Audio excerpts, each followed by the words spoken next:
Salut à tous, j'espère que vous allez bien.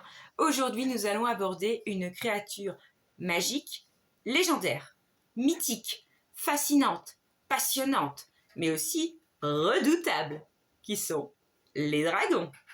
Les dragons, dans le domaine de Harry Potter, on en parle quand même assez fréquemment, mais les dragons, il n'y en a pas que dans le monde de Harry Potter, et les références sur cette créature sont gigantesques.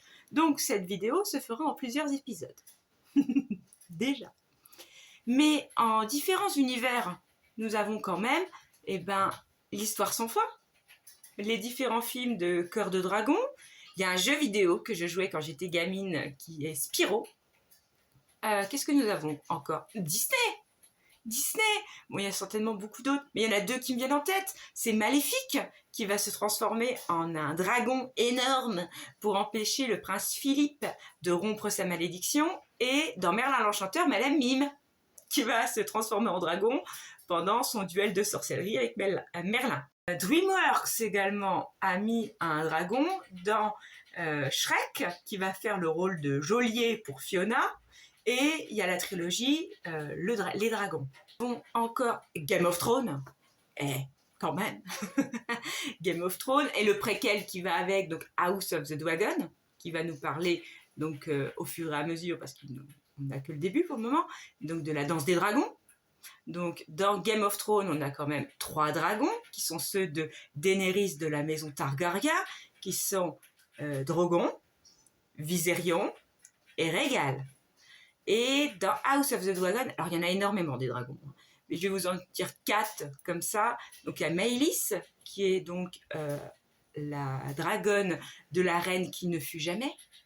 On a Syrax, qui est donc la dragonne de Rhaenyra. On a Caraxès, qui est celui de Daemon Targaryen.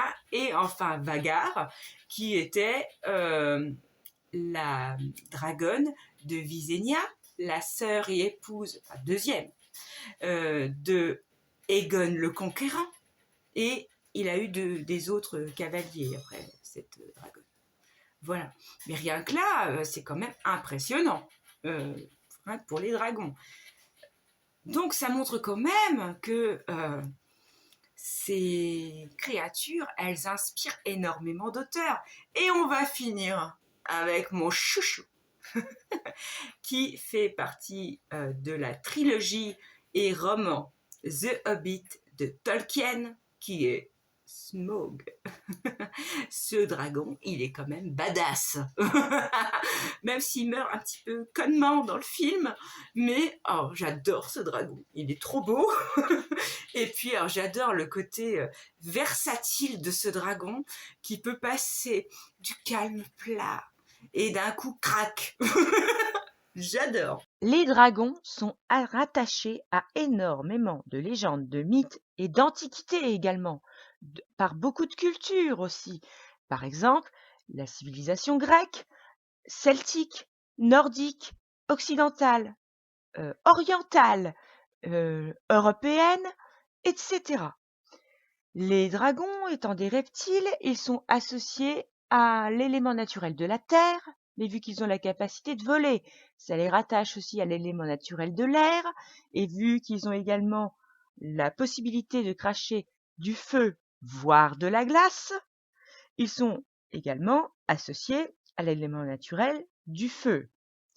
Dans la culture égyptienne également, ils sont présents parce que Horus, le dieu faucon, qui était donc le fils d'Osiris, qui était le plus grand adversaire d'Apophis, qui était le symbole du chaos pendant l'Antiquité égyptienne. Et donc, c'était une espèce de gros serpent qui devait être combattu également par le dieu Rê toutes les nuits pour l'empêcher d'engloutir le Nil et de provoquer l'assèchement et la destruction de la terre d'Égypte. Sa symbolique est également très variable selon les civilisations. Par exemple, en Chine, il est un très puissant symbole de la vie. En Indonésie, c'est un symbole de protection. Pendant la période médiévale en Europe, alors c'était un ravisseur de princesses ou rattaché à la magie noire.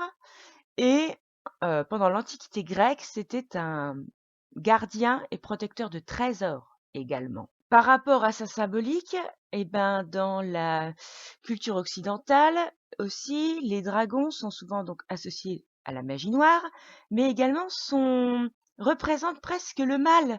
Ils doivent être combattus par divers héros ou dieux pour accomplir un travaux, une quête, etc. Et même dans la religion, ça a des symboles peut-être même très différents. Un exemple, dans la religion chrétienne, il est le symbole du chaos, du mal, de Satan, etc. On a aussi ce rapport-là avec on va dire le mythe de Saint Jean, qui a terrassé le dragon, qui était, dans la religion chrétienne, l'incarnation du mal sur Terre. Et ça fait justement un très bon comparatif avec la culture asiatique qui, pour elle, les dragons, c'est le symbole des forces de la nature, du climat, qui ne sont pas spécialement hostiles, bien au contraire. Et les Chinois ont dans leur calendrier astrologique un signe qui est justement le dragon. Et à la différence des dragons occidentaux, les dragons asiatiques seraient beaucoup plus raffinés, beaucoup plus fins, beaucoup plus élégants, etc. Moins bruts de décoffrage, si je puis dire. Voilà. Et c'est vrai que c'est quand même très intéressant de voir que ces animaux, dans cette culture, ils sont vénérés. Ils sont vraiment le symbole du pouvoir de la terre, du ciel, etc., de la puissance climatique. Et il y a même des régions ou des personnages historiques qui ont pris donc le dragon comme symbolique, parce que vu que c'est un symbole de puissance, etc., eh ben, on va aller en Angleterre et on va se rendre au Pays de Galles, parce que donc rien qu'avec la légende arthurienne, on a de quoi faire avec Merlin, Arthur, Uther, Pendragon, dont le nom signifie tête de dragon. Et dans les personnages historiques, eh ben, on va rester en Angleterre et on va voir que Henri VII, premier roi de la dynastie Tudor, qui a mis fin à la guerre des deux roses entre le clan Lancastre et York, va avoir comme symbole le dragon et ces deux fameuses roses pour faire ce qu'on appellera plus tard la rose Tudor, qui est une rose rouge avec un cœur blanc.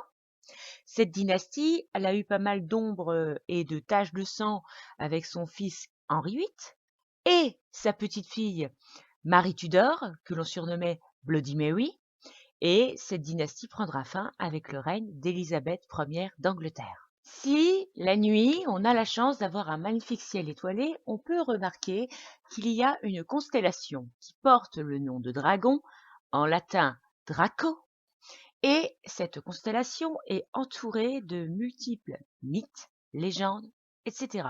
Mais pour ma part, je vais me référer à la mythologie grecque qui nous dit ceci. Alors, elle viendrait soit de la bataille qui a eu lieu sur l'Olympe avec les Titans, et donc un dragon aurait attaqué la déesse de la sagesse et de la guerre, qui est Athéna, ou le dragon qui fut tué par Cadmos avant la fondation de la ville de Thèbes, soit le dragon Ladon qui fut terrassé par Héraclès lors de ses 12 travaux pour gagner l'Olympe, et ça a lieu dans le jardin des Hespérides quand il a été chercher les fameuses pommes d'or. À côté de cette constellation, il y a la petite ours, la grande ours. Bien évidemment, vu qu'on a parlé d'Héraclès, il y a la constellation d'Hercule aussi, celle de Céphée et du Cygne. Et à proximité, il y a ce que l'on appelle le triangle d'été aussi. Et dans l'univers de Harry Potter, c'est pas pour rien que je vous parle de cette constellation, parce qu'il y a un personnage qui tient son nom du dragon et de cette constellation, qui est Drago Malfoy. Les dragons sont quand même assez facilement reconnaissables. Ils sont assez imposants. euh, Ce sont des reptiles ailés. Alors, vu qu'il y a énormément d'espèces de dragons, et donc leurs yeux, leur l'épaisseur de peau ou la couleur plutôt aussi, l'envergure, leur longueur va être variable, ce qui est normal. On va pas demander à un magyar à pointe de ressembler à un panse de fer ukrainien. C'est normal. Leur point de localisation, donc c'est un petit peu partout dans le monde, mais ils vont préférer en général les montagnes. Mais dans le monde de Harry Potter, il y a également des réserves pour les dragons. Leur alimentation, ça va être des animaux divers. Et bah, s'il y a peut-être aussi des humains qui passent par là, ils vont peut-être se faire potentiellement croquer. Qu'est-ce que l'on peut dire aussi de particulier sur les dragons? Ils volent, ils crachent du feu, ils pondent des œufs. Euh, Ils ont un point faible, c'est les yeux. Ils ont un tel panel d'utilisation fait que bah, ce sont des animaux relativement quand même assez remarquables dans le domaine de la magie. Niveau des personnages, qu'est-ce que l'on pourrait dire par rapport aux dragons? Alors, Norbert Dragono a travaillé à l'Office de recherche de contrôle des dragons. Charlie Weasley travaille dans une réserve donc en Roumanie, qui était donc à la base le territoire des cornelongues roumains. Donc, ça va être transformé en une grande réserve de dragons, etc. Et c'est là qu'il va aller travailler. Qu'est-ce que l'on peut dire d'autre également? L'élevage des dragons est interdit par la Convention des sorciers de 1709. Comment vous voulez cacher des bestiaux pareils, vu la taille de certains? Donc, bah, quand le ministère de la Magie il est obligé d'intervenir, et bah, il se sert du sortilège bien pratique qu'il est à l'amnésie. Comme beaucoup d'animaux dans notre monde contemporain, les femelles sont beaucoup plus grosses et agressives que les mâles. Pour neutraliser un dragon, il est très pratique d'utiliser le sortilège de conjonctivite sur eux, vu que leur point faible, comme je l'ai dit plus tôt, c'est les yeux. Et le sortilège de stupéfaction n'a pratiquement aucun effet sur eux, sauf si bien sûr on l'utilise à plusieurs reprises. Dans l'univers de Harry Potter, donc, nous avons un très beau panel de différentes espèces de dragons. Il y en a qu'on voit, d'autres non. Mais il y en aurait 10 principales, qui sont le bout de feu chinois, le corne longue roumain, le dent de vipère du Pérou, le magyar à pointe, le noir des Hébrides, le norvégien à crête, l'opale-œil des antipodes, le panse de fer ukrainien, le suédois à museau court et enfin le ver gallois. Mais il y a également deux autres espèces qui sont des hybrides, dirait-on, qui sont le bout-de-feu catalan et le portugais à museau long. Les dragons sont des animaux qui ont énormément de propriétés magiques. Alors, nous avons la corne, la peau, le foie, le fumier, le sang, les griffes, l'œuf, la vessie, le venin, la viande. Et bien sûr, qui dit dragon égale ventricule de dragon égale cœur de baguette ou également les nerfs.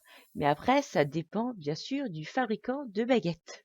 Nous le savons, le ministère de la Magie, par le biais de son département de contrôle et régulation des créatures magiques, a instauré une classification et également des statuts pour les créatures magiques. Le dragon a le statut d'animaux, mais la catégorie dans laquelle il est, comme le basilic, 5 étoiles, donc connu pour être des tueurs de sorciers impossibles à dresser ou domestiquer, etc. Mais on sait aussi qu'il peut y avoir des études sur ces animaux. Mais ce qui est aussi intéressant avec les dragons, c'est qu'il y a une autre classification qui entre en jeu, c'est celle du contrôle de marchandises. Vu que les dragons ont énormément de cordes à leur arc, et cette classification est composée de 3 catégories, la A, la B et la C. Et la A, c'est tout simplement les marchandises qui sont interdites à la vente, comme les œufs de dragon. Et pour la corne que je vous disais tout à l'heure, qui est donc la catégorie B, qui est donc soumise à un contrôle très strict en matière de commercialisation. Les dragons peuvent faire office de gardiens, également de monture, mais bon, il faut quand même un certain entraînement pour monter sur le dos d'un dragon ou être dans un bourbier sans nom et se dire allez, vaille que vaille, on verra bien ce qui se passe, même si on met sa vie en péril et que on risque de se brûler les ailes en jouant avec le feu. Pour approcher un dragon de façon générale, il faut quand même avoir une passion débordante pour ces animaux, un certain courage, une certaine audace et ne pas avoir peur de se brûler, de se faire blesser parce que c'est des dragons, c'est pas des labradors, c'est quand même des animaux certes fascinants mais qui ont un potentiel de destruction quand même assez impressionnant et ils sont potentiellement dangereux donc faut pas avoir peur de mettre sa vie en danger. Je crois que pour un premier épisode, c'est déjà bien dense. Donc, je vais m'arrêter là. Mais, entre-temps, j'ai repensé à des univers où il y avait également des dragons. Camelot, c'est mentionné à plusieurs reprises. Mais j'en ai 3 qui me viennent en tête. Donc, il y a le fameux dragon des tunnels, avec Lancelot, Arthur, Perceval et Bohort. Ils le cherchent, mais ils en entendent un à l'extérieur. Ils se ruent, sauf Bohort parce qu'il a les foies. Et finalement, ce n'est pas le bon dragon. Ils retournent dans le tunnel et quand ils apprennent la chose à Bohort, il s'évanouit. La fameuse quête de Caradoc et Perceval, qu'ils auraient voulu terrasser un dragon des lacs, mais finalement, c'était une bande d'anguilles. Quand il le raconte à Bohort, il essaie d'inventer un truc, et puis après, il dit au père Blaise et à Arthur, mais il faut que ce soit vrai tout ce qu'on raconte. Et le pompon, c'est quand Yvain et Gauvin, ils se font chier dessus par un dragon. Là, elle est pas mal. Il y a une série littéraire où il y a également des dragons.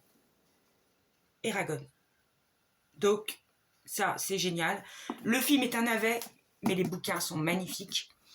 Il y a une série télé qui a eu il y a quelques années, Merlin, où on le voit beaucoup plus jeune. Et ça, c'est assez vieux, mais bon. Donc, c'est Xena la guerrière et la série en parallèle qu'il y avait sur Hercule. Dans les prochains épisodes, on va faire un petit peu de mythologie nordique parce que les vikings et les dragons, ça va ensemble. Il y aura le détail des espèces de chaque dragon que je vous ai nommé dans cet épisode.